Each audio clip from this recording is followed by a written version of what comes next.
The morning sun cast long shadows across the Naval Special Warfare Command training facility in Coronado, California.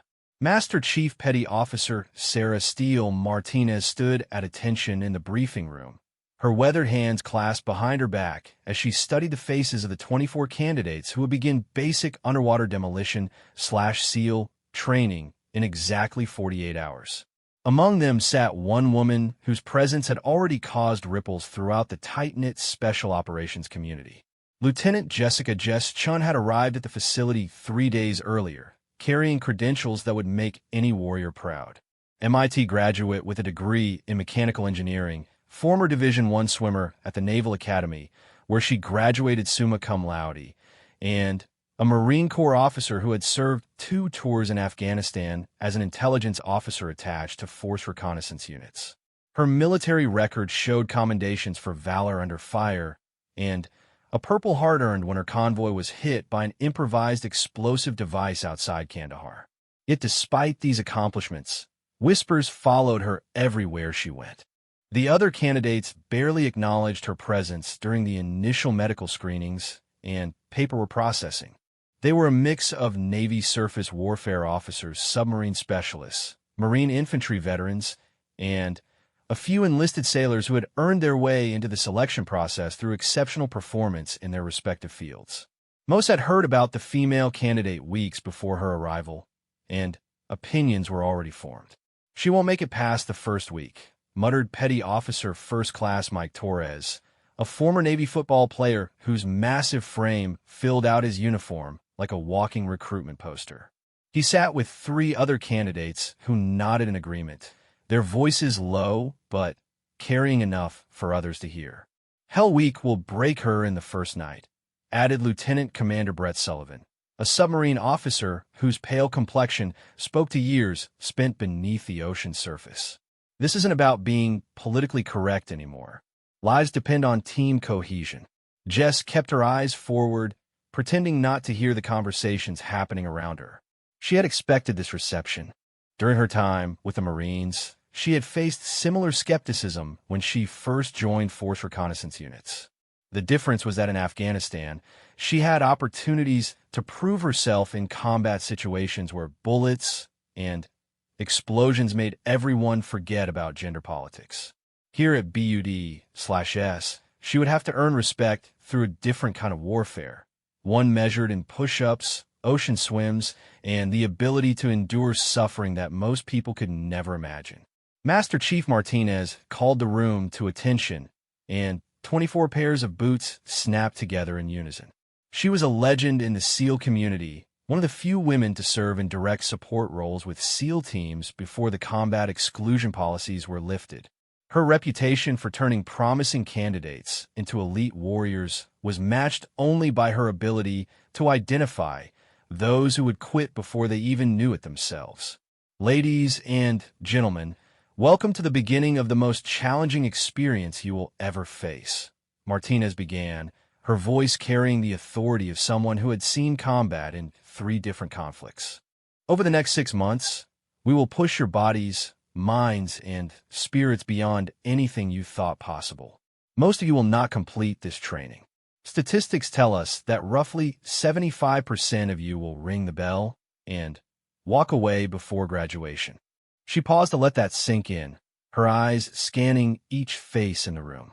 When her gaze met Jess's, there was no special recognition or acknowledgement, just the same measuring look she gave every candidate. "I want to be absolutely clear about something from the beginning. There are no participation trophies in this program. There are no modified standards based on gender, age, or any other factor. Every candidate will be held to the same requirements. You will run the same distances, swim the same times, carry the same loads, and endure the same challenges. The enemy doesn't care about your background when they're shooting at you." A few candidates shifted uncomfortably in their seats.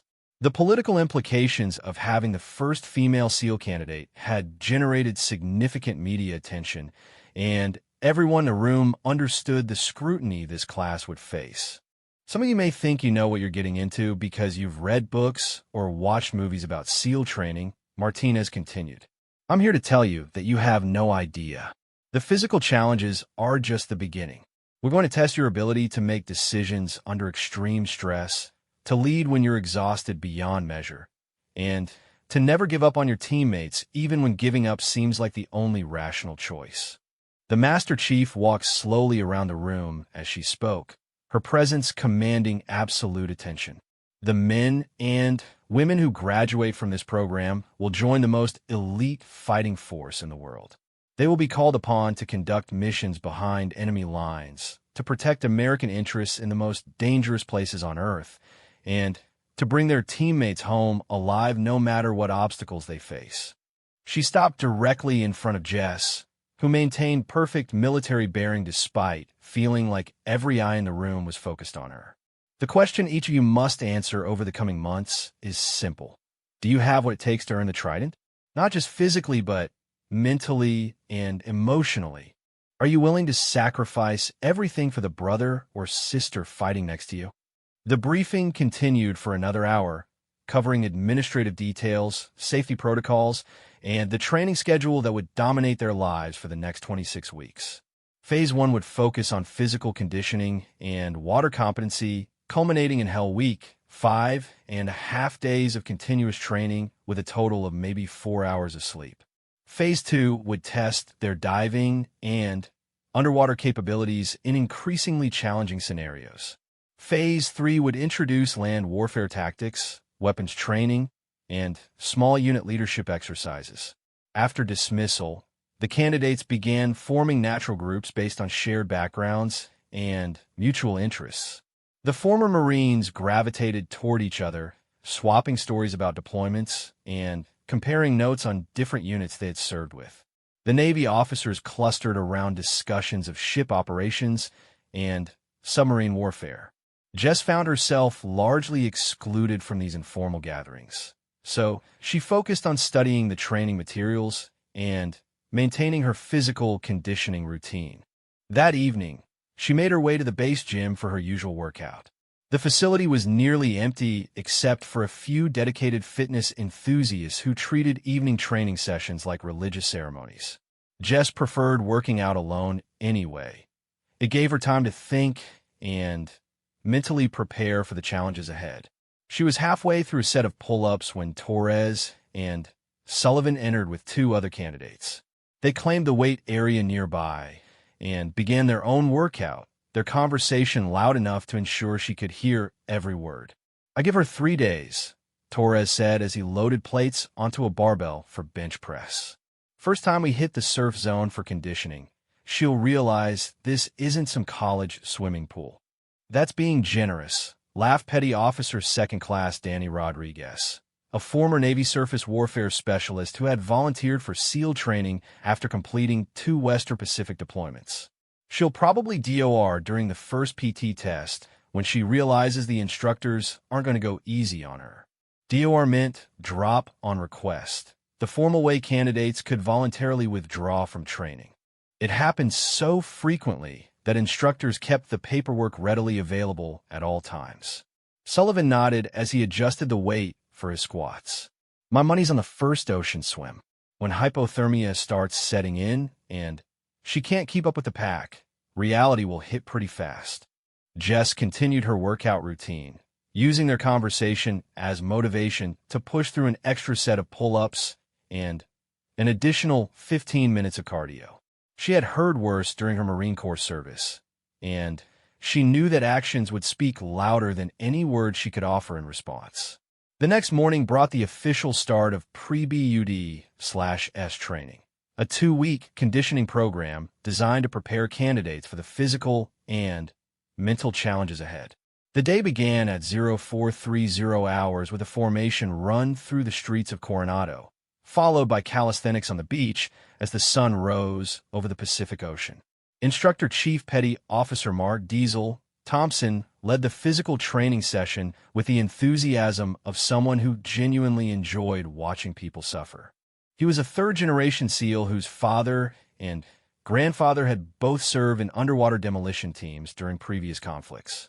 His reputation for creative punishment exercises was legendary among former BUD/S graduates. "Welcome to paradise, candidates," Thompson shouted over the sound of crashing waves.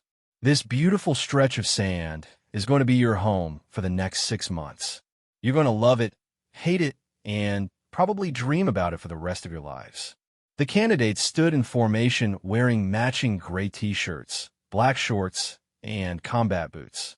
The Pacific Ocean stretched endlessly to their left, while the Naval Special Warfare compound rose behind them like a fortress dedicated to creating warriors. "We're going to start this morning with a simple fitness assessment," Thompson announced. "Nothing too complicated, just a basic measurement of where you stand right now compared to where you need to be." The assessment included a timed 4-mile run, maximum push-ups in 2 minutes, maximum sit-ups in 2 minutes, maximum pull-ups without time limit, and a 500-yard swim. These are the same standards every SEAL candidate had faced for decades, with minimum passing scores that eliminated roughly half of all applicants before they even reached the real training phases. Jess positioned herself in the middle of the formation, avoiding both the front and back positions that might draw unwanted attention. She had learned during her Marine Corps service that standing out too early in any training program usually meant receiving extra scrutiny from instructors who were looking for reasons to test mental toughness. The 4-mile run began at a pace that felt comfortable for most candidates, approximately 7 minutes per mile over varied terrain that included sand, asphalt, and grass surfaces. Thompson ran alongside the formation, occasionally calling out encouragement or corrections to candidates whose form was deteriorating.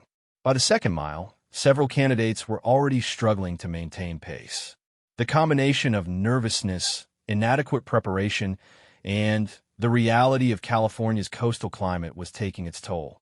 Jess maintained position in the middle of the pack, her breathing controlled and her stride efficient. She had run thousands of miles during her preparation for this moment, including long training sessions in similar coastal conditions while stationed at Camp Pendleton.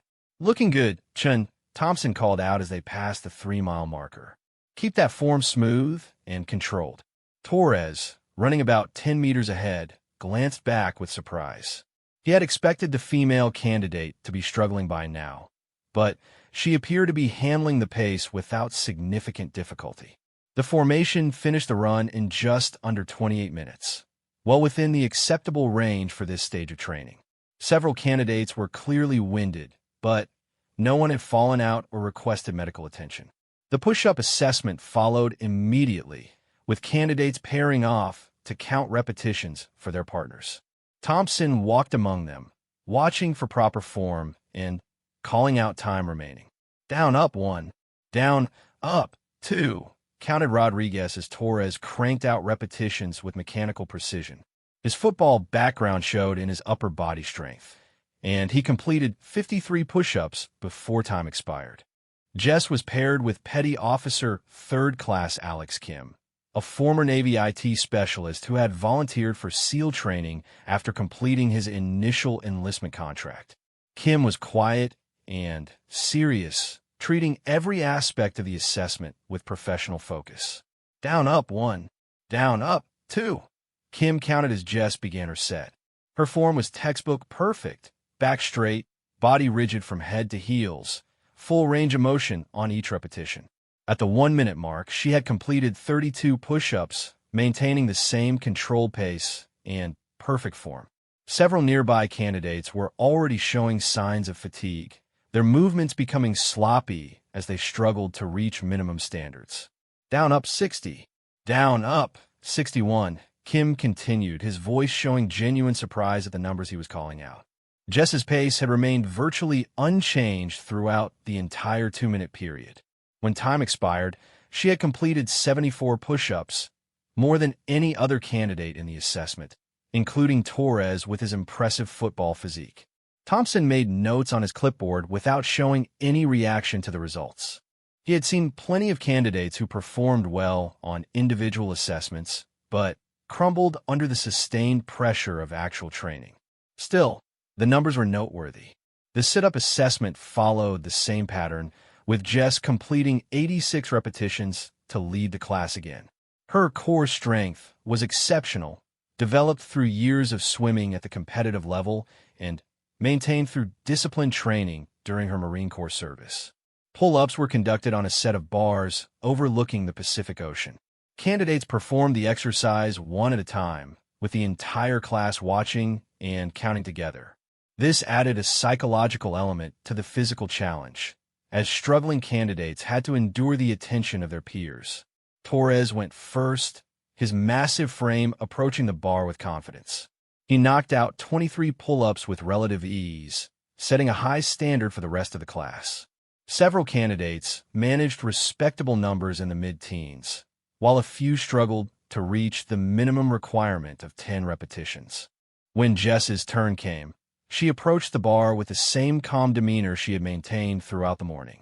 Her grip was firm but not tense, her body position optimal for maximum efficiency. She began with a controlled pace, her chin clearing the bar cleanly on each repetition.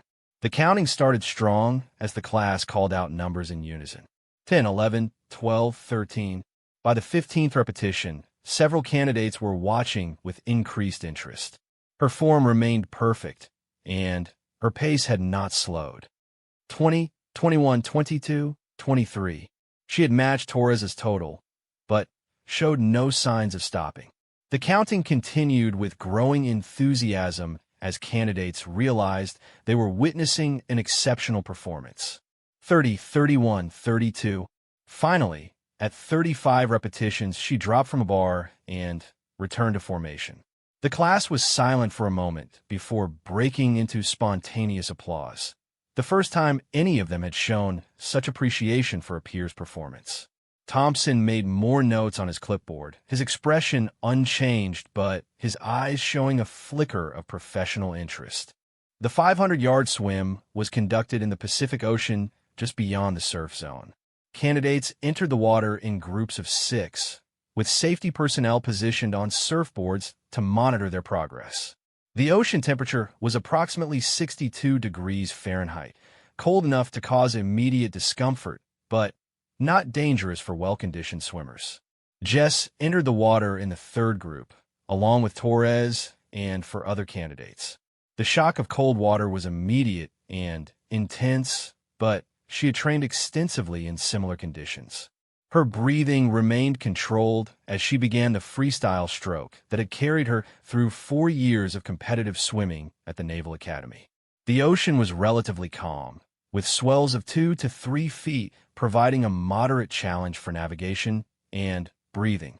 Jess established a rhythm that she knew she could maintain for the entire distance, focusing on technique rather than speed. Torres was a powerful swimmer, his football training having included significant work in the pool for conditioning and injury prevention. He pulled ahead initially, his stroke rate higher than optimal, but his strength compensating for inefficiency. By the 250-yard mark, the differences in swimming backgrounds became apparent. Several candidates were struggling with a combination of cold water, salt spray, and unfamiliar ocean conditions. One swimmer was already showing signs of distress, his stroke becoming irregular as hypothermia began to affect his coordination. Jess maintained her position near the front of the group, her stroke still smooth and controlled. Years of competitive swimming had taught her to pace herself for longer distances, and the 500-yard swim felt manageable despite the challenging conditions. As they approached the final turnaround point, Torres was beginning to show signs of fatigue. His stroke rate had dropped significantly, and his body position in the water was deteriorating. Jess moved past him smoothly, her technique allowing her to maintain speed without increasing energy expenditure. She finished first among her group, touching the beach marker in just under 11 minutes. Torres finished 30 seconds later, followed by 2 other candidates who had managed to complete the distance within acceptable limits. The remaining 2 swimmers required assistance from safety personnel and would need additional training before attempting the swim again. Thompson was waiting on the beach as candidates emerged from the water, his stopwatch recording official times for training records. When Jess walked past him toward the warming area, he nodded slightly, the first sign of acknowledgement she had received from any instructor. Good swim, Chun. Dixt book technique. The simple comment carried weight among candidates who had already learned that praise from instructors was rare and meaningful. Several of her classmates looked at her with new respect, beginning to realize that her presence at BUD/S was based on genuine capability rather than political considerations. That afternoon brought the first taste of surf torture, a training evolution designed to build mental toughness and teamwork under miserable conditions. Candidates entered the Pacific Ocean in full uniform and boots, linking arms to form a human chain parallel to the shoreline. The objective was simple: maintain the chain formation while being pounded by waves, cold water, and sand for exactly 1 hour. There was no physical skill being tested, only the mental fortitude to endure discomfort without giving up. Thompson positioned himself on the beach with a megaphone, providing commentary and motivation as the candidates struggled against the relentless assault of the Pacific Ocean. "Welcome to your new best friend," his voice boomed across the water. "The Pacific Ocean doesn't care about your feelings, your background, or your excuses. It only respects those who refuse to quit when things get uncomfortable." The water temperature felt even colder during this evolution, as candidates were required to remain stationary rather than generating heat through swimming motions. Waves crashed over their heads regularly, filling mouths with salt water and sand. The weight of waterlogged uniforms and boots added to the misery. Jess found herself positioned between Rodriguez and Kim, both of whom were already shivering uncontrollably despite being only 15 minutes into the evolution. She focused on breathing techniques learned during her combat training, using mental imagery to maintain focus and prevent panic. "How you doing, Sean?" Rodriguez asked through chattering teeth during a brief lull between wave sets. "Just another day at the beach," she replied, surprised by the steadiness of her own voice. The cold was affecting her just as much as anyone else, but her experience with discomfort in combat situations helped her maintain perspective. Kim laughed despite his obvious misery. "You're either really tough or really crazy." "Probably both," Jess admitted, tightening her grip on their arms as another large wave approached. The hours seemed to last forever, with Thompson providing regular time updates that somehow made the ordeal feel longer rather than shorter. Several candidates were showing serious signs of hypothermia, their responses becoming sluggish, and their coordination deteriorating. 30 minutes remaining, Thompson announced. "This is where we separate the tourists from the warriors. The ocean is testing your commitment right now. Are you going to let a little cold water convince you that you don't belong here?" Torres was struggling more than most, his large frame actually working against him as the waves had more surface area to push against. He was breathing heavily, his face showing the strain of fighting both the physical discomfort and the mental challenge of accepting helplessness. "Stay with us, Torres," Jess called out, her voice carrying over the sound of crashing waves. "Focus on your breathing. This will end." He looked at her with surprise, not expecting encouragement from someone he had dismissed so easily just days before. But her calm demeanor and steady presence were reassuring, providing an anchor point during the chaos of the surf torture. As the evolution finally ended and candidates stumbled onto the beach, several were requiring medical attention for mild hypothermia. Jess walked steadily to the warming area, her movements controlled despite the obvious effects of cold exposure. Thompson gathered the class for a debrief session, his expression showing satisfaction with their performance during the first real test of mental toughness. "Today you learned something important about yourselves," he began. "You learned that you can endure more than you thought possible. You also learned that suffering is easier when you face it together." He looked directly at Jess as he continued. "Some of you may have noticed that your teammate Shun provided encouragement and leadership during a challenging moment. That's what we're looking for in SEAL candidates, the ability to take care of your teammates even when you're suffering yourself." The comment drew nods from several candidates who had witnessed her performance throughout the day. Torres, in particular, seemed to be reconsidering his initial assessment of her capabilities. That evening, As candidates gathered in the barracks for administrative time and equipment preparation, the atmosphere was noticeably different. The shared suffering of serf torture had begun the process of forging genuine bonds among people who had been strangers just days before. Jess was organizing her gear when Torres approached her bunk, his manner less hostile than it had been during their first encounters. "Hey, Chun," he said, his voice awkward with the unfamiliar territory of offering appreciation. "Thanks for what you did out there today. That was good leadership." She looked up from her equipment inspection, meeting his eyes directly. "We're all in this together, Torres. Your success is my success, and vice versa." The simple statement carried weight beyond its words. In the SEAL community, the concept of shared fate was fundamental to everything they did. Individual accomplishments meant nothing if the team failed to complete its mission. Sullivan joined the conversation, his earlier skepticism replaced by cautious respect. "I have to admit, your performance today was impressive. Maybe I judged too quickly." Rodriguez and Kim gathered around as well, drawn by the unusual sight of former antagonists finding common ground.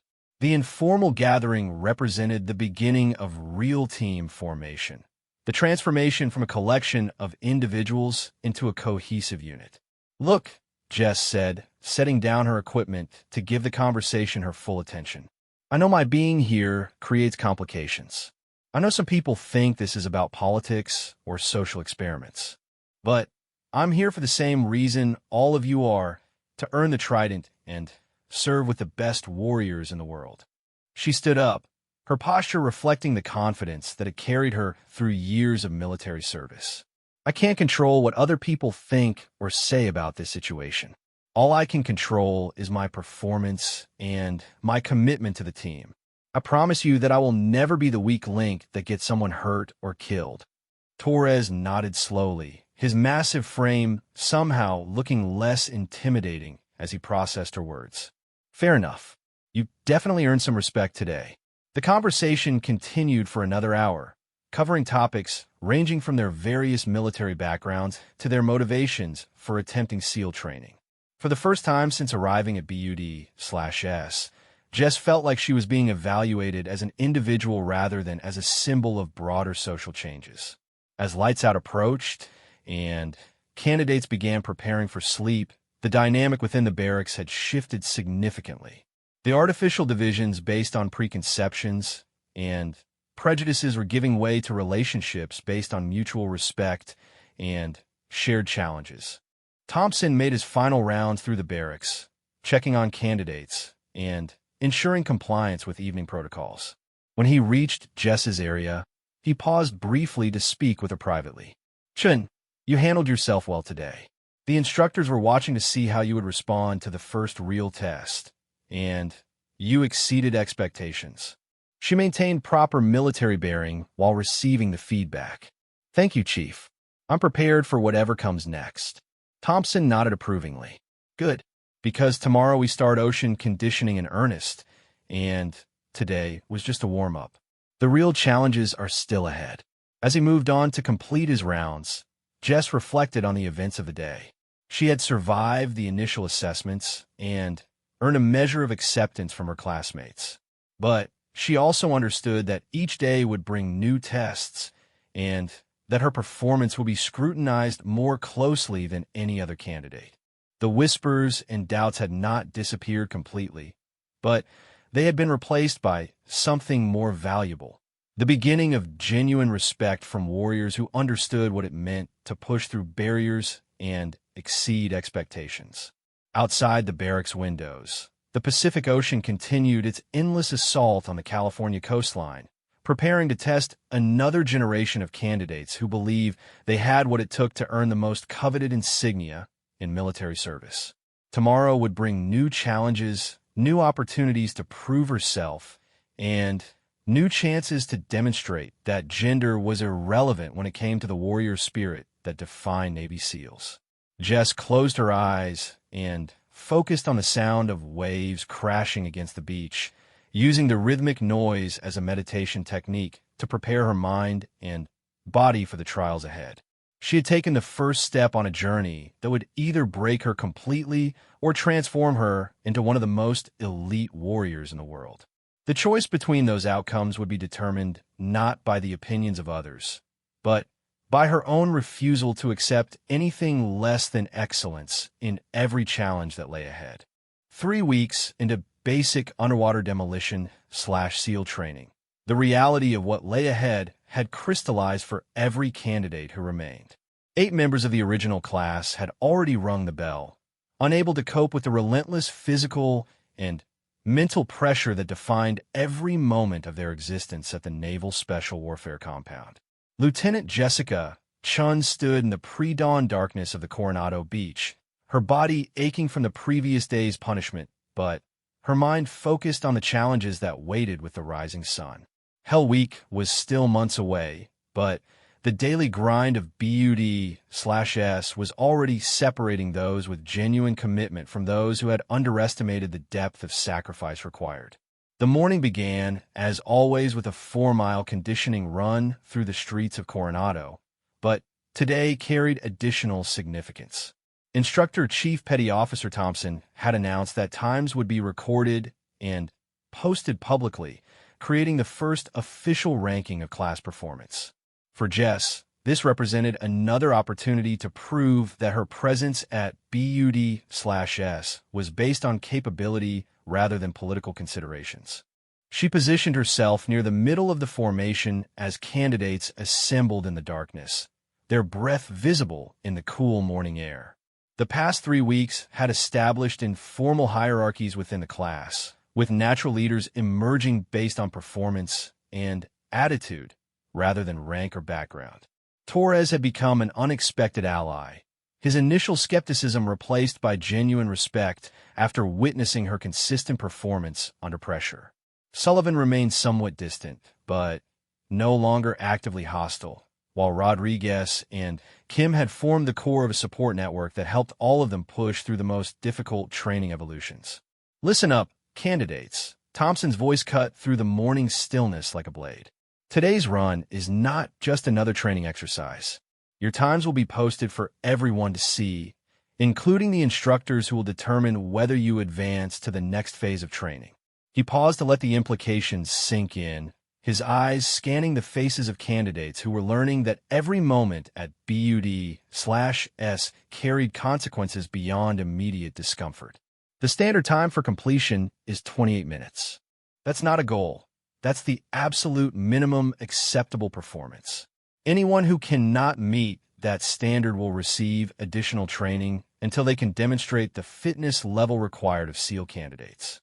Additional training was a euphemism for punishment exercises that could last for hours, designed to motivate improved performance through creative applications of physical suffering. No one wanted to experience what happened to candidates who failed to meet minimum standards. The formation began moving through the streets of Coronado at a pace that felt faster than usual. Thompson ran alongside them, his breathing controlled and his stride effortless despite being 20 years older than most candidates. His presence was both motivating and intimidating, a reminder that the standards they were chasing had been set by warriors who had proven themselves in actual combat. By the first mile marker, the class had begun to spread out naturally according to individual fitness levels and running strategies. Several candidates pushed ahead aggressively, hoping to establish early leads that would carry them through the entire distance. Others maintained conservative paces, trusting in their endurance rather than speed. Jess ran in a small group that included Torres, Kim, and 3 other candidates whose names had become familiar through weeks of shared suffering. They had learned to work together during training evolutions, and their informal partnership extended to group runs where pacing and motivation were crucial for success. "Feeling good, Chun?" Torres asked as they passed the 2-mile marker, his massive frame somehow maintaining the same controlled pace that had served him well throughout training. "Just getting warmed up," she replied, her breathing still comfortable despite the increased pace. Years of competitive swimming had developed cardiovascular efficiency that translated well to running, especially over distances that emphasized endurance rather than pure speed. The conversation was minimal as they focused on maintaining position within the overall formation. Thompson's voice carried over the group periodically, calling out time splits and offering encouragement to candidates who were beginning to show signs of distress. 3 miles, 21 minutes, he announced as they passed the next marker. Pick up the pace if you want to finish strong. The mathematics were simple. They needed to complete the final mile in under 7 minutes to meet the minimum standard. For well-conditioned athletes, this should have been easily achievable. But 3 weeks of constant physical stress, inadequate sleep, and accumulated fatigue had taken their toll on everyone. Jess could feel the effects herself, though her body was adapting to the demands better than most. The key was mental discipline, refusing to acknowledge the discomfort and maintaining focus on the technical aspects of efficient running form. As they entered the final mile, several candidates began to struggle visibly. The early pace setters who had charged ahead were paying the price for their aggressive strategy, their form deteriorating as glycogen stores became depleted. Stay with the group, Jess called out to Kim, who was beginning to fall behind despite his determined efforts. We finished together. It was a calculated risk. Helping struggling teammates could potentially compromise her own performance, but the SEAL ethos emphasized collective success over individual achievement. No one succeeded alone in the special operations community. Torres immediately understood her intention and moved to Kim's other side, providing verbal encouragement and setting a pace that the smaller candidate could maintain. The three of them formed a tight formation that carried Kim through his moment of weakness without sacrificing the group's overall time. They crossed the finish line together in just under 27 minutes, well within the acceptable range and fast enough to avoid any additional training. More importantly, they had demonstrated the teamwork mentality that instructors valued above pure athletic performance. Thompson was waiting at the finish line with his stopwatch, recording times and making notes about individual and group performance. When the three of them passed him, he nodded approvingly. Good leadership, Chun. That's what we want to see. The comment was brief, but significant. In the SEAL community, leadership was measured by the ability to accomplish missions while taking care of teammates. Individual heroics meant nothing if the team failed to achieve its objectives. After the run, candidates moved directly into physical training on the beach, beginning with calisthenics that would test their strength and endurance after the cardiovascular stress of the morning run. This combination of back-to-back challenges was designed to simulate the physiological demands of combat operations, where warriors might need to run for miles and then immediately engage in close-quarters combat. The Pacific Ocean provided a dramatic backdrop as candidates formed neat ranks on the sand for what Thompson announced would be a simple strength assessment. In SEAL training, the word simple usually meant the opposite, and experienced candidates had learned to prepare for creative interpretations of basic exercises. We're going to start with push-ups, Thompson announced, his voice carrying over the sound of crashing waves. But these won't be your ordinary push-ups. Today we're doing them SEAL style. He demonstrated the modification, a standard push-up followed by bringing both knees to the chest in a jumping motion, then returning to the starting position. The exercise combined upper body strength with explosive power and cardiovascular endurance, targeting multiple muscle groups simultaneously. You'll perform these for 2 minutes straight. No rest, no modified positions, and no excuses. If you stop moving, you start over from zero. Jess positioned herself in the formation, mentally preparing for an exercise that would test her strength reserves after the demanding run. The combination of fatigue and salt air created challenging conditions, but she had trained extensively for exactly these scenarios. The exercise began with candidates moving in unison, their breathing and movements synchronized like a military unit. The modified push-ups were significantly more demanding than standard versions, requiring both strength and coordination to maintain proper form. By the 30-second mark, several candidates were already showing signs of distress. The explosive jumping motion was depleting leg strength rapidly, while the push-up component demanded continued upper body power despite accumulated fatigue. Jess maintained her pace steadily, focusing on breathing rhythm and efficient movement patterns. Her competitive swimming background had developed both the muscular endurance and mental discipline needed for sustained high-intensity exercise. 1 minute remaining. Thompson called out, his voice showing satisfaction with the suffering he was observing. This is where we find out who wants it more, you or the exercise. Torres was struggling beside her, his massive frame working against him as the jumping component became increasingly difficult. His breathing was labored, and his form was beginning to deteriorate as fatigue overwhelmed his technique. Stay with it, Torres, Jess encouraged between repetitions. Focus on breathing. Make each rep count. The encouragement helped him regain his rhythm temporarily, though the exercise was clearly pushing him beyond his comfort zone.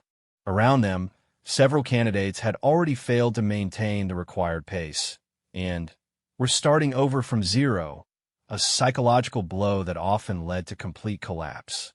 When time finally expired, Jess had completed 47 repetitions, more than any other candidate and well above the minimum standard of 35. She was breathing heavily, but remained standing while several classmates required medical attention for exhaustion. Thompson recorded the results without comment, but his eyes showed professional appreciation for exceptional performance under difficult conditions. In his 20 years of training SEAL candidates, he had seen few individuals maintain such consistent excellence across multiple challenging events. The training continued with ocean-based exercises designed to build comfort and confidence in maritime environments. Candidates would spend hours in the Pacific performing various tasks while dealing with cold water, strong currents, and unpredictable wave conditions. Today we're going to practice something called drown-proofing, Thompson announced as candidates gathered at the water's edge. This exercise will test your ability to remain calm and functional when things don't go according to plan. The exercise involved having candidates' hands and feet bound with rope, then requiring them to survive in the ocean for extended periods using only their core strength and mental composure. It was designed to build confidence in water survival skills while testing psychological resilience under stress. Jess watched as the first group of candidates entered the water, their movements awkward and uncertain due to the restraints.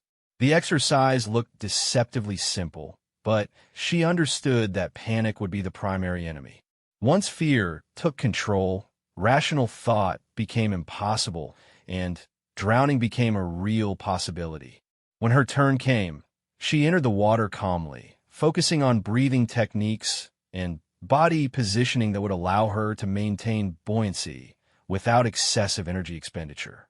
The rope restraints made normal swimming impossible, requiring creative solutions for movement and breathing.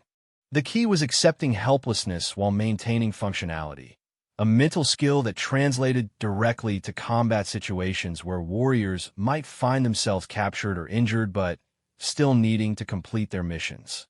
She established a rhythm of gentle movements that kept her afloat without fighting against the restraints.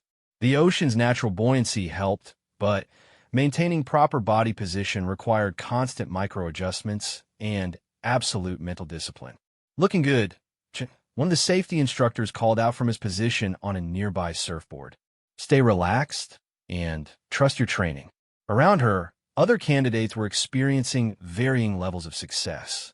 Some had panicked immediately upon entering the water, requiring immediate rescue by safety personnel. Others were struggling, but maintaining basic functionality, though their movements showed the stress they were experiencing. Torres was having particular difficulty, his large frame and dense muscle mass working against him in an exercise that favored smaller, more buoyant candidates. His breathing was becoming irregular, and his movements showed signs of increasing panic. Torres, Jess called out, her voice carrying over the water. Look at me. Focus on my voice. Control your breathing. In through the nose, out through the mouth. Her calm presence and steady voice provided an anchor point for his scattered concentration. He gradually regained control of his breathing and body position, though he continued to struggle with the technical aspects of the exercise. After 20 minutes in the water, candidates were allowed to return ashore for debriefing and recovery. Several had been removed early due to panic or exhaustion, while others had demonstrated the mental toughness and water confidence that instructors were looking for. Thompson gathered the class around him as they warmed themselves in the morning sun, their wet uniforms steaming in the coastal breeze. "Today you learned something important about fear," he began. "You learned that panic is a choice. When you're in a survival situation, you can either let fear control your actions, or you can use training and discipline to maintain functionality." He looked directly at Jess as he continued. "Some of you also learned about leadership in crisis situations. When your teammate is struggling, your voice and example can make the difference between success and failure." The recognition was subtle but meaningful. In the SEAL community, the ability to lead through personal example during crisis situations was considered one of the most important qualities a warrior could possess. That afternoon brought weapons familiarization training, introducing candidates to the firearms and equipment they would use throughout their careers as Navy SEALs. The session took place in an indoor range facility where safety was paramount and precision was demanded.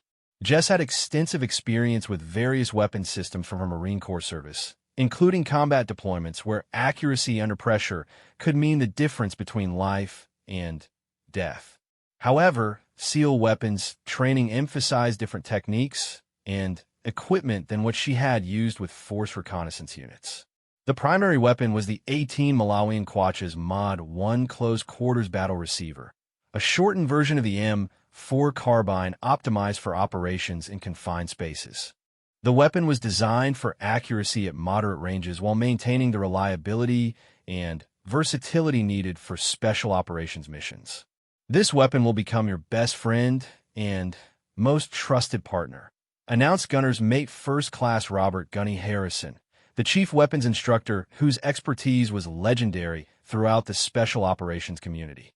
"It will keep you alive if you treat it with respect and train with it constantly." Harrison was a Vietnam veteran who had served with SEAL Team 1 during some of the most intensive combat operations of that conflict. His knowledge of weapons and tactics was encyclopedic, and his ability to teach complex skills to new candidates was matched only by his intolerance for careless handling of firearms. The training began with detailed instruction on weapon maintenance, assembly, and safety procedures. Every candidate was required to demonstrate complete familiarity with each component and to perform field stripping and reassembly exercises until they could accomplish these tasks blindfolded. Jess approached the training with the same methodical attention to detail that had served her well throughout BUD/S. Weapons proficiency was not just about marksmanship. It required understanding the mechanical principles, maintenance requirements, and tactical applications of each system.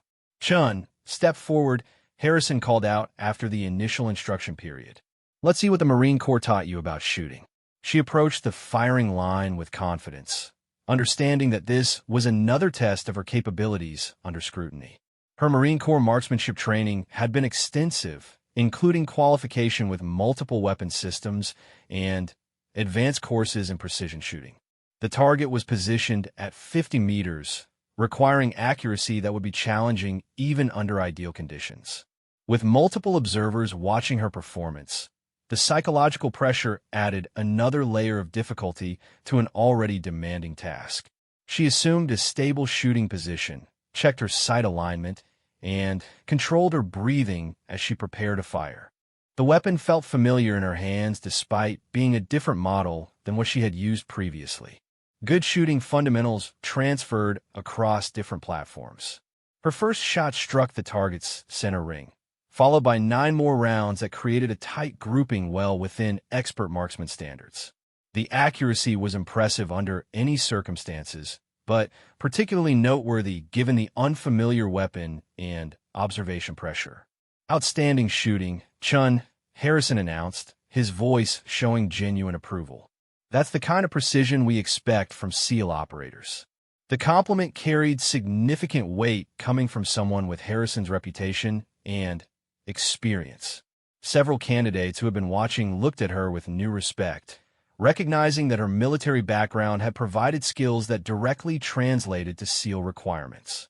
Torres, who was next at the firing line, struggled with the unfamiliar weapon despite his obvious strength and athletic ability. His shots were scattered across the target, showing the difference between raw physical capability and trained technical skill. "Take your time, Torres," Jess offered quietly. "Focus on sight picture and trigger control. Strength doesn't matter if the fundamentals aren't solid." Her advice was simple but effective.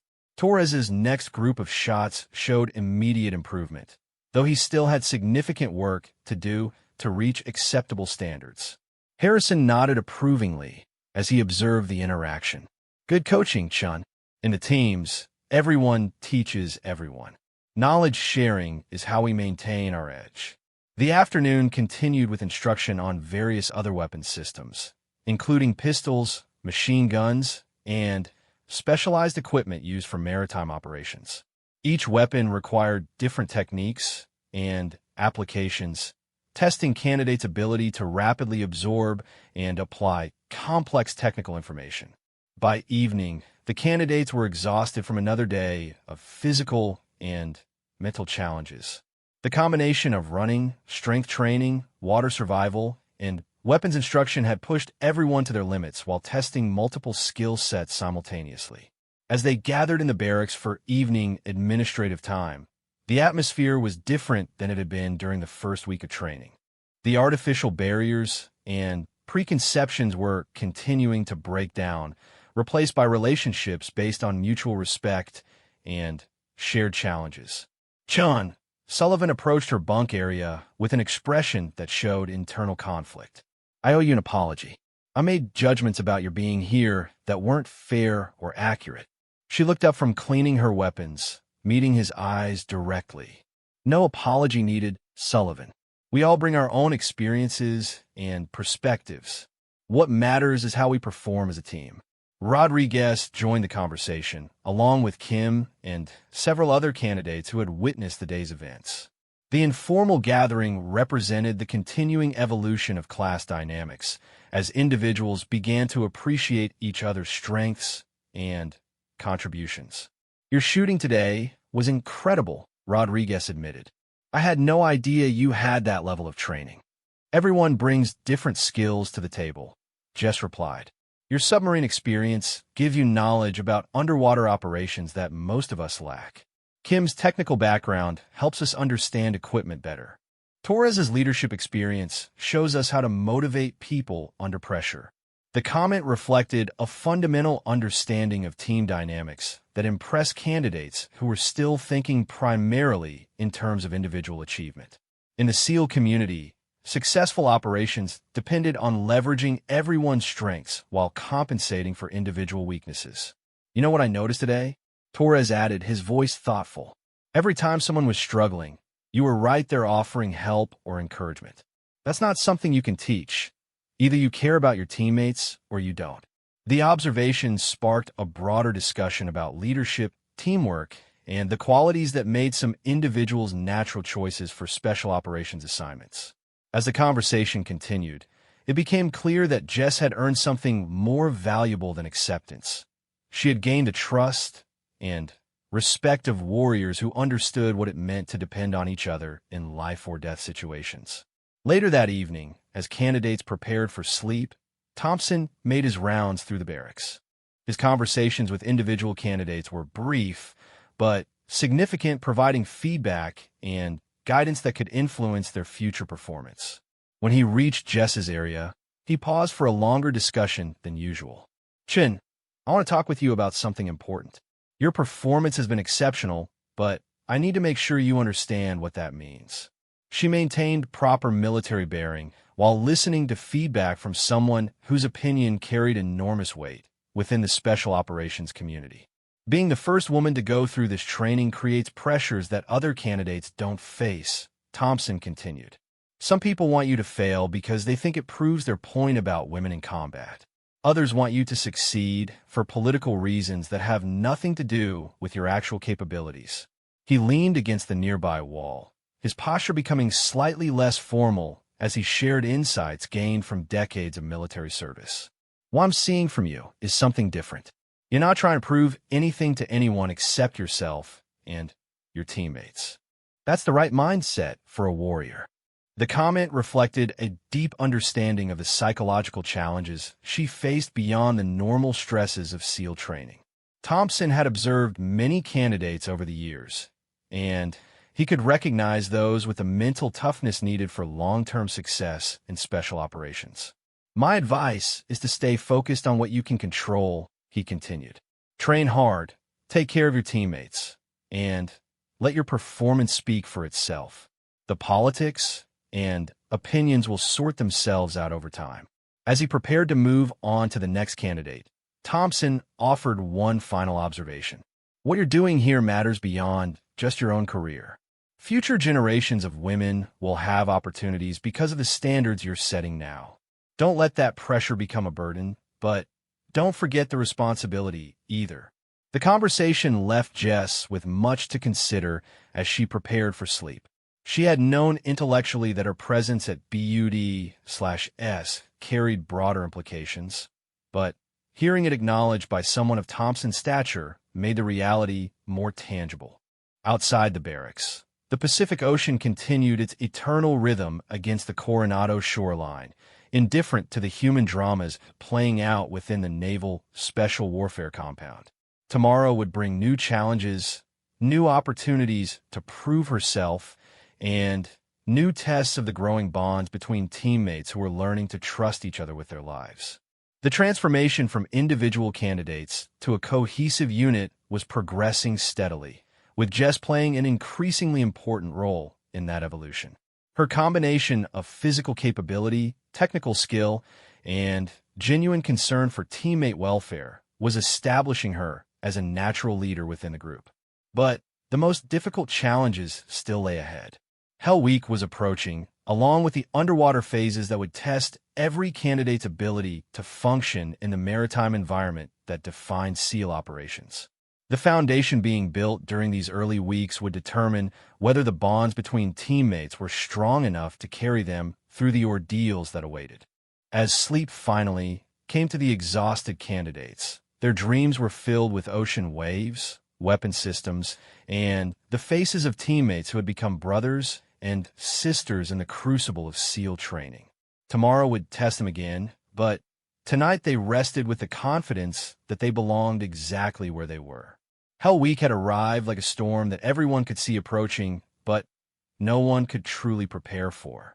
After 2 months of increasingly intense training, the 184 hours of continuous evolution that would separate Navy SEAL candidates from everyone else in the world was about to begin. Lieutenant Jessica Chun stood in formation with the 15 remaining members of her class. Watching the sun disappear over the Pacific Ocean as instructors made final preparations for the ordeal ahead. 9 candidates had already rung the bell during the preparatory phases, unable to cope with the relentless pressure and accumulated exhaustion that defined life at the basic underwater demolition/SEAL training compound. Master Chief Thompson addressed the remaining candidates with the gravity of someone who had witnessed this moment dozens of times throughout his career.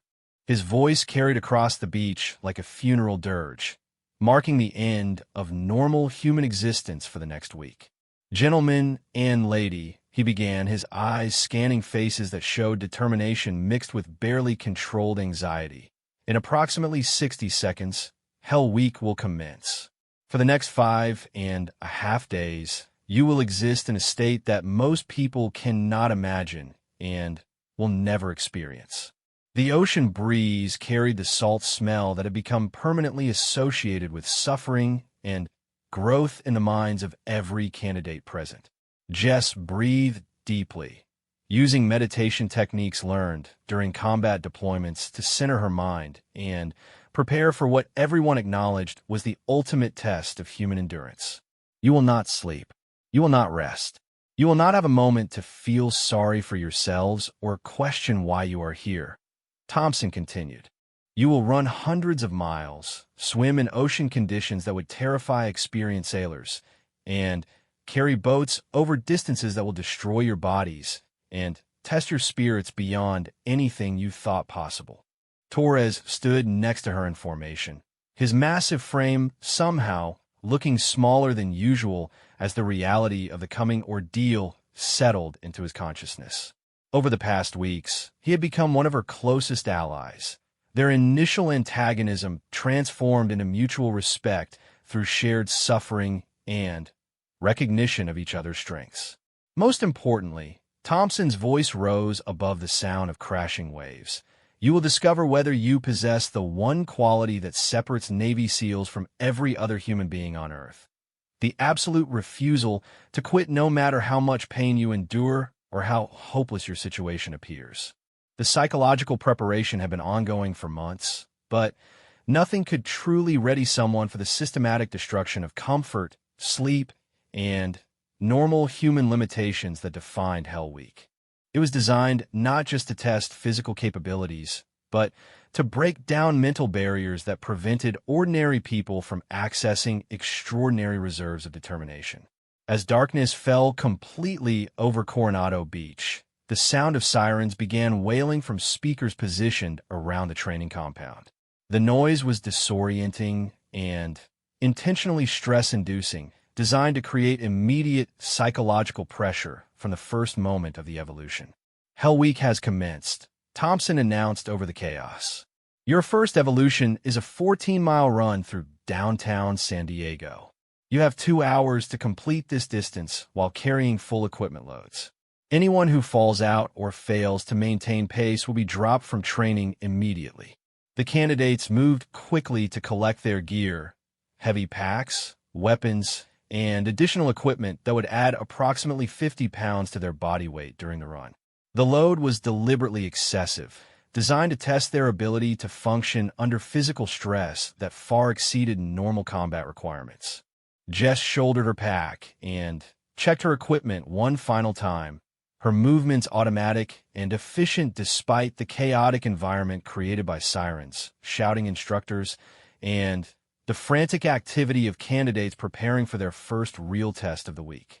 "Stay together," she called out to Torres and Kim, who were struggling with their pack adjustments in the confusion. "We start together, we finish together." The statement reflected a philosophy that had developed throughout their training. Success was measured by team performance rather than individual achievement. In the SEAL community, leaving teammates behind was considered the ultimate failure regardless of personal accomplishment. The formation began moving through the streets of Coronado at a pace that felt unsustainable given the distance and load requirements. Instructors ran alongside on vehicles, using megaphones to provide constant commentary about pace, technique, and mental attitude. "This is the easy part," Thompson's voice boomed from a following vehicle. "If you're already suffering now, you should quit immediately and save everyone time and effort." The psychological warfare was continuous and intentional. Hell Week was designed to provide countless opportunities for candidates to rationalize quitting, and instructors would spend the entire experience offering logical reasons why intelligent people would choose to ring the bell and end their suffering. By the 5th mile, the formation had begun to spread out naturally according to individual fitness levels and load-bearing capabilities.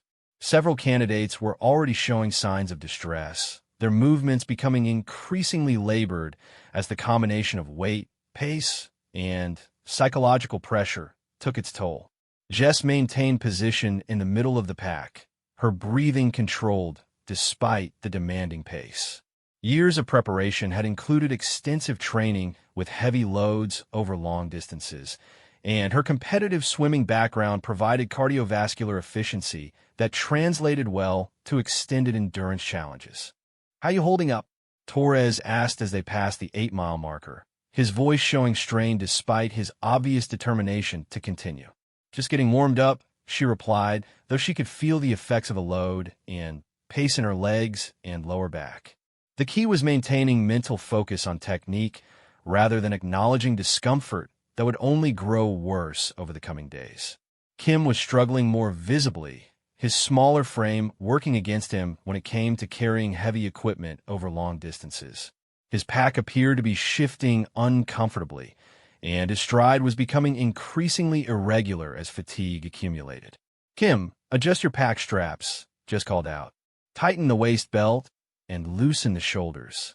Let your core carry more of the weight." The advice was technically sound and potentially helpful, but it also represented a risk. Stopping to help struggling teammates could result in falling behind the required pace and elimination from training. However, the SEAL ethos demanded that warriors take care of each other regardless of personal consequences. Rodriguez, who had been running slightly ahead, dropped back to join their small group. "We're making good time. Everyone stay focused on form and breathing." The informal leadership network that had developed during previous training phases was proving valuable during the stress of Hell Week.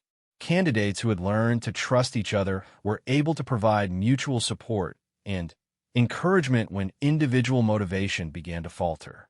As they approached the final miles of the run, several candidates ahead of them were walking rather than running, their bodies unable to maintain the required pace despite their mental determination to continue. Instructors were documenting these failures, and those individuals would be removed from training before the next evolution began. "Pick up the pace," Thompson called out from his vehicle. "We have 2 more miles and 15 minutes remaining." Mathematics don't care about your feelings or your excuses. The group around Jess responded by increasing their stride rate slightly, drawing on reserves they had been holding back for exactly this type of situation. The ability to respond to pressure with improved performance rather than degraded capability was one of the qualities instructors were evaluating throughout Hell Week. They crossed the finish line together with nearly 5 minutes to spare, their breathing labored but their formation intact. Several other candidates had failed to complete the run within the time limit, and the class was reduced to 13 members before the second evolution even began. "Congratulations," Thompson announced as candidates gathered for a brief rest and equipment check. "You've survived your first hour of Hell Week. You have 183 hours remaining." The mathematical reality was overwhelming when stated so directly. Most candidates tried to avoid thinking about Hell Week in terms of total duration, focusing instead on completing whatever immediate challenge they faced. The alternative was psychological paralysis induced by contemplating the enormity of what lay ahead. The second evolution involved surf passage training, where candidates would attempt to navigate small boats through the dangerous surf zone in complete darkness. This exercise combined physical challenge with technical skill and teamwork, requiring coordinated effort to avoid capsizing and potential drowning. Jess found herself assigned to a boat crew with Torres, Kim, Rodriguez, and Sullivan, teammates whose capabilities and personalities she understood well from months of previous training. The informal bonds they had developed would be crucial during evolutions that required absolute trust and coordination. "Remember, we succeed together or we fail together," she reminded the group as they prepared to enter the Pacific Ocean. "No individual heroics, no blame when things go wrong. Just focus on working as a team." The boat was a standard inflatable boat, small, IBS, designed for maritime operations, but notoriously difficult to control in surf conditions. Success required perfect timing, coordinated paddle strokes, and the ability to react instantly to changing wave conditions. They entered the water as a team, their movements synchronized through weeks of practice in calmer conditions. The surf was moderate but challenging, with waves of 4 to 6 feet creating dangerous conditions for inexperienced boat crews. "Paddle!" Torres shouted from his position at the bow, his voice carrying over the crash of waves. His timing was perfect as they approached the first major wave, their coordinated effort driving the boat up and over the obstacle without taking on dangerous amounts of water. The exercise required multiple passages through the surf zone, testing their ability to maintain performance while dealing with cold water, physical exhaustion, and the disorientation caused by constant wave action. Each successful passage built team confidence, while failures could quickly lead to panic and complete breakdown of coordination. Great job, Jess called out as they completed their third successful passage. Stay focused on technique. Don't let success make us overconfident. Her leadership during the evolution was natural rather than forced, providing guidance and encouragement without undermining the informal command structure that had developed within their crew. In the SEAL community, leadership was situational. Whoever had the best knowledge or clearest perspective in any given moment was expected to take charge regardless of rank or position. After 2 hours of surf passage training, the class moved directly into the next evolution without rest or recovery time. This pattern would continue throughout Hell Week, with new challenges beginning immediately after previous ones ended. The cumulative effect was designed to break down normal human coping mechanisms and force candidates to function on pure determination. The third evolution was a timed beach run carrying telephone poles, pieces of equipment that weighed several hundred pounds and required coordinated effort from entire boat crews. The exercise tested both physical strength and team coordination while adding the psychological pressure of time limits and instructor scrutiny. This evolution is simple, announced Senior Chief Petty Officer Williams, a Vietnam veteran whose reputation for creative punishment exercises was legendary among former BUD/S graduates. Pick up the log, carry it 6 miles down the beach, and bring it back. You have 2 hours to complete the course. The mathematics seemed reasonable until candidates actually lifted the telephone poles. The weight was distributed unevenly, requiring constant communication and adjustment to maintain forward movement. Additionally, the sand surface made every step more difficult, and the beach route included obstacles that would test their problem-solving abilities under stress. Jess's boat crew approached their logs systematically, experimenting with different carrying positions and rotation schedules that would allow them to maintain pace over the full distance. Her engineering background helped her analyze the mechanical problems involved in moving heavy objects efficiently. Let's try shoulder carries for the first mile, she suggested. Rotate positions every 200 meters to prevent any one person from being overwhelmed. The technique worked well initially, allowing them to maintain a steady pace while preserving energy for the long haul ahead. However, as fatigue accumulated and sand conditions changed, they needed to constantly adapt their approach. By the 4th mile, several other boat crews were falling behind significantly, their members arguing about technique and blame rather than focusing on solutions. The stress of Hell Week was beginning to break down team cohesion for those groups that lacked strong internal bonds. Stay focused on what we can control, Jess reminded her teammates as they passed a struggling crew whose log had become stuck in soft sand. Technique and attitude. Everything else is just noise. Torres nodded agreement, his massive strength helping compensate for the fatigue that was affecting everyone. She's right. We're moving well. Just maintain what's working. Their systematic approach and mutual support allowed them to complete the evolution within the time limit, while 4 other crews failed to finish and had additional training added to their already overwhelming schedule. As the first day of Hell Week continued into the night without pause, the true nature of the experience became clear. It was not a single test that could be passed or failed, but rather a continuous ordeal that would strip away every comfort and coping mechanism until only pure determination remained. Jess felt the cumulative effects of stress, sleep deprivation, and constant physical challenge beginning to affect her judgment and coordination. Her body was adapting to operating in a state that would have been considered emergency conditions under normal circumstances. "How are you feeling?" Kim asked during a brief pause between evolutions, his voice showing the strain of 18 hours without sleep. "Like I've been hit by a truck," she admitted, "but the truck missed my spirit."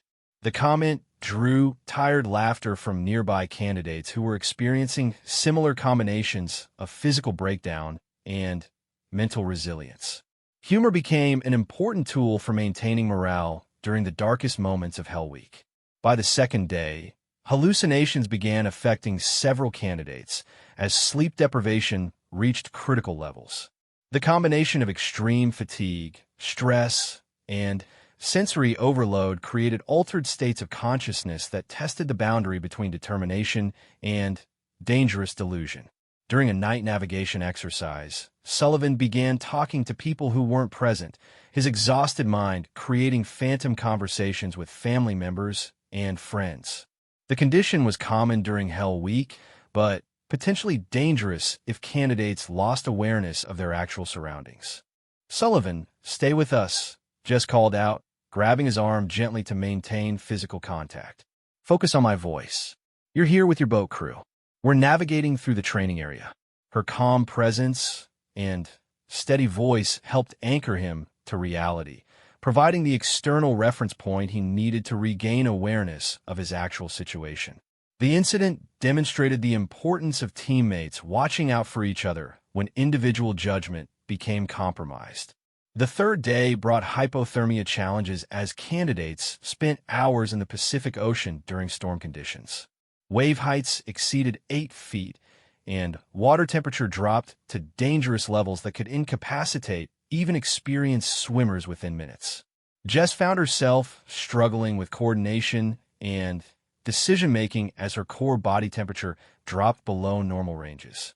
The cold was affecting her ability to think clearly, and she could feel her motor skills beginning to deteriorate. "Chun, you're turning blue," Torres observed during a brief pause in ocean training. "Stay close to me. We need to keep you moving."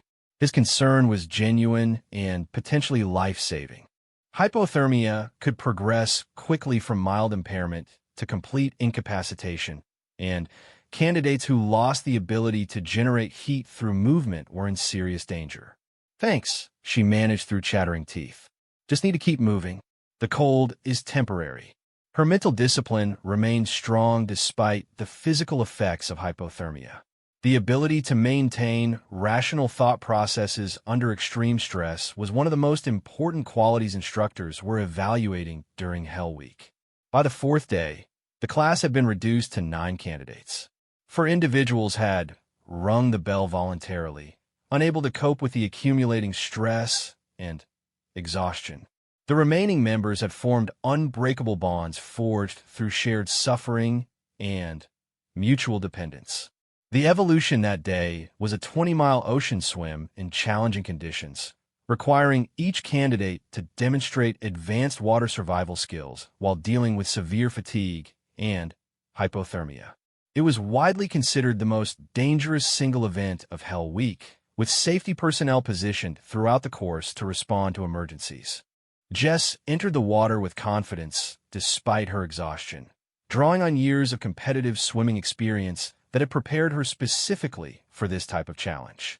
Her stroke technique remained efficient even as hypothermia began affecting her coordination. The swim required navigation skills as well as endurance, with candidates responsible for following compass headings through changing current and wave conditions. Mental clarity became as important as physical capability, since navigation errors could add significant distance to an already demanding course. Halfway through the swim, Kim began showing signs of serious distress. His stroke became irregular, and his breathing showed the rapid, shallow pattern that indicated potential drowning. He was struggling to maintain buoyancy and forward movement despite his determination to continue. Jess immediately altered her course to reach him, abandoning her own optimal line through the water to provide assistance. The decision could potentially compromise her own performance, but the SEAL ethos demanded that teammates never be abandoned regardless of personal consequences. "Kim, I'm here," she called out as she reached him. "Stay calm. We're going to finish this together." She positioned herself alongside him, providing physical support and navigation guidance while maintaining her own forward progress. The technique required precise coordination and energy management, but her swimming expertise allowed her to assist without significantly compromising her own capabilities. "Follow my stroke rate," she instructed. "Don't fight the current. Use it to help maintain direction." Her guidance and presence helped Kim regain his composure and technique, allowing both of them to complete the swim within acceptable time limits. The incident was observed by safety personnel and instructors who noted her willingness to sacrifice individual performance for teammate welfare. The fifth day of Hell Week brought the final series of evolutions designed to test everything candidates had learned about leadership, teamwork, and personal determination. The challenges were deliberately complex, requiring integration of physical skills, mental clarity, and team coordination while dealing with extreme fatigue and stress. The culminating evolution was a simulated combat mission requiring the remaining candidates to work together as a single unit to accomplish multiple objectives under time pressure. Success depended on their ability to function as an integrated team despite individual limitations and accumulated exhaustion. Jess found herself naturally assuming a leadership role during the mission planning phase, her engineering background and combat experience providing valuable perspective on tactical problems. Her teammates looked to her for guidance, not because of rank or gender, but because her judgment had proven reliable throughout the week. Here's what we know. She began as the team gathered around a map of their objective area. We have 4 targets to neutralize, 2 personnel to rescue, and a 30-minute extraction window. The key is coordination and timing. Her analysis was methodical and thorough, identifying the critical path dependencies that would determine mission success or failure. The other candidates contributed their own expertise and observations, creating a collaborative planning process that leveraged everyone's strengths. Torres, your strength makes you perfect for the breach operations. Sullivan, your submarine experience gives you the best understanding of underwater approaches. Rodriguez, your technical skills are crucial for the communications equipment. She assigned roles based on individual capabilities rather than personal preferences, demonstrating the leadership principle that effective teams utilized each member's strengths while compensating for weaknesses. The mission execution required 6 hours of continuous operations in challenging terrain, with instructors adding complications and stressors throughout the exercise. The team maintained cohesion and effectiveness despite setbacks and equipment failures, adapting their plans dynamically as conditions changed. When they successfully completed all objectives within the time limit, the sense of accomplishment was overwhelming. They had functioned as an elite unit under conditions that would have broken most military formations, proving to themselves and their instructors that they possessed the qualities needed for special operations assignments. As Hell Week finally ended with the traditional ringing of the bell, this time to celebrate completion rather than surrender, the 9 remaining candidates stood together on Coronado Beach watching the sunrise over the Pacific Ocean. They were no longer individual competitors, but brothers and sisters bound by shared experience that most people could never understand. Master Chief Thompson addressed the survivors with obvious pride in his voice. Congratulations. You have accomplished something that less than 1% of the human population could achieve. You have proven that you possess the mental toughness, physical capability, and team commitment required to serve as Navy SEALs. Jess stood in formation with her teammates, her body broken, but her spirit stronger than it had ever been. She had not only survived Hell Week, but had emerged as a natural leader whose performance had earned the respect and trust of warriors who understood what it meant to depend on each other in life or death situations. John, Thompson called out as the formation was dismissed for their first real rest in nearly a week. Outstanding leadership throughout the week. You've demonstrated every quality we look for in SEAL candidates. The recognition was significant coming from someone of Thompson's stature and experience, but even more meaningful was the acknowledgement from her teammates who had witnessed her performance under the most challenging conditions imaginable. Torres approached her as they walked toward the barracks for their first sleep in nearly a week. I owe you an apology that goes back to our first day here. I thought you were here because of politics. Now I know you're here because you're a warrior. The comment reflected a transformation that had occurred not just in individual perceptions, but in the fundamental understanding of what qualities mattered in the special operations community. Gender had become irrelevant in the face of demonstrated capability and warrior spirit. "We all proved something this week," Jess replied. "We proved that determination and teamwork can overcome any obstacle. That's what matters." As she finally lay down to sleep after 184 hours of continuous operations, Jess reflected on the journey that had brought her to this point. She had faced skepticism, physical challenges, and psychological pressure that would have broken most people. But she had also discovered reserves of strength and determination that she never knew existed. More importantly, she had earned something that could not be given or taken away: the respect of elite warriors who had witnessed her performance under conditions where pretense was impossible and only authentic character could survive. The remaining phases of SEAL training would bring new challenges and opportunities to prove herself, but Hell Week had established the foundation.